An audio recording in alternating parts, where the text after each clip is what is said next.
The Mount Pulaski Lady Hilltoppers squared off against the Brown County Lady Hornets at SEPQ Arena Thursday for a chance to play in the IHSA Class 1A State Championship game on Saturday. It appeared that pretty much the entire student body was in attendance for Pulaski, as well as much of the town, and they saw a dandy basketball game.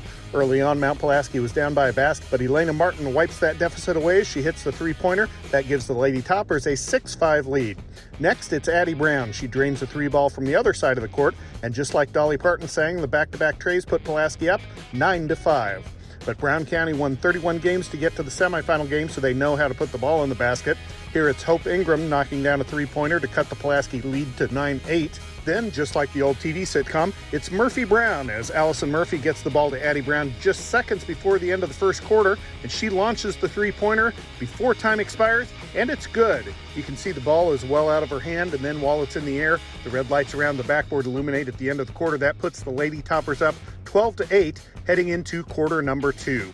Brown County gets the ball inside on its first possession of the period, and Lizzie Blakely hits the shot to make it 12-10.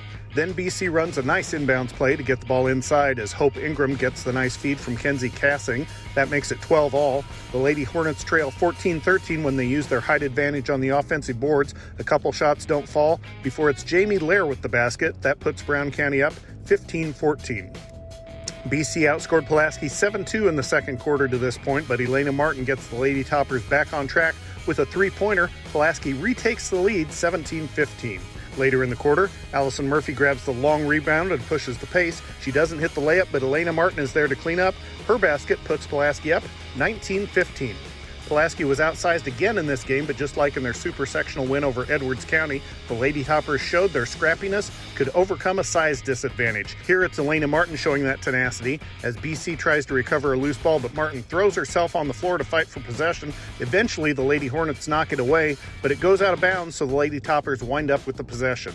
Pulaski's up 19-17 later in the quarter and tries to extend the lead with a long jumper. The ball falls short, but Murphy gets the board, the bucket, and she's fouled. She completes the three-point play to put Mount Pulaski up 22-17, and that's what the score was at halftime, with Pulaski up by 5. On Brown County's first possession of the second half, the Lady Hornets showed good patience as they worked the ball around to Lena Anderson. She hit the jumper to make it 22-19. Then the Lady Hornets used their size advantage, lobbing the ball over Pulaski inside, where Maggie Henry hit the bank shot, and the score moves to 22-21 Mount Pulaski. Then it's Anderson again. She gets the feed and hits the shot underneath. That's 6 straight points from the Lady Hornets. They regain the lead, 23-22.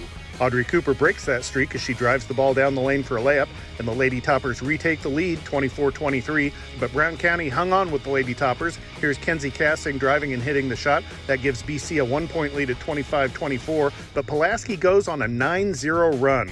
The Lady Toppers add 6 points to their total before Audrey Cooper grabbed the rebound for Pulaski. She pushed the ball up the floor and got it to Murphy, who drained the three-pointer.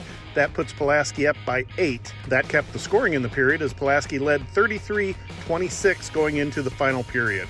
BC opened the fourth quarter with a drive and basket from Hope Ingram. That cuts the lead to 6 at 33-28. Later on, Pulaski is clinging to a 35-34 lead when BC gets a putback by Maggie Henry to retake the lead 36-35. Henry was fouled on the play and hit the free throw to make it 37-35. With time winding down in regulation, Henry was fouled again and awarded a pair of free throws. She made the first but missed the second to make the score 38-35 with 22 seconds remaining.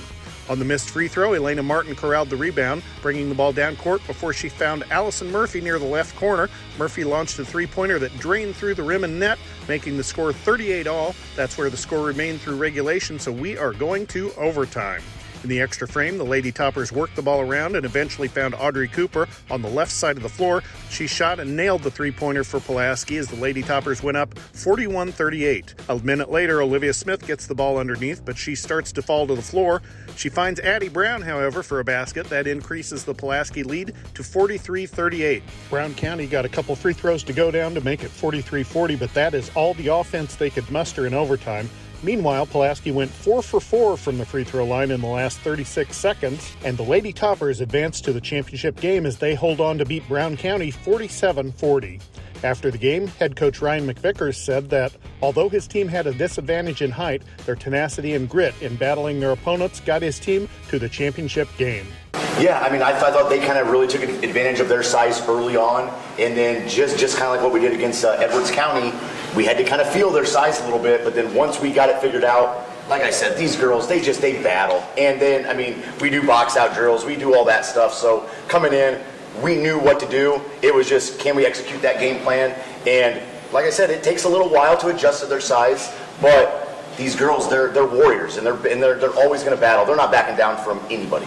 So now it's down to the final game of the year for Pulaski as the Lady Toppers will face Deer Creek Mackinac in the championship as DMAC knocked off Rockford Christian 48-35 in the other semifinal game. Pulaski and DMAC will play for the title on Saturday, March 7th at 10 a.m. and WLCN will once again bring our audience the action. WLCN will offer live coverage of the championship game on 96.3 FM as well as through the Mixler app for listening on computers or smart devices, and WLCN will stream the audio from our radio broadcast through YouTube, as well as show non-live game action from the arena.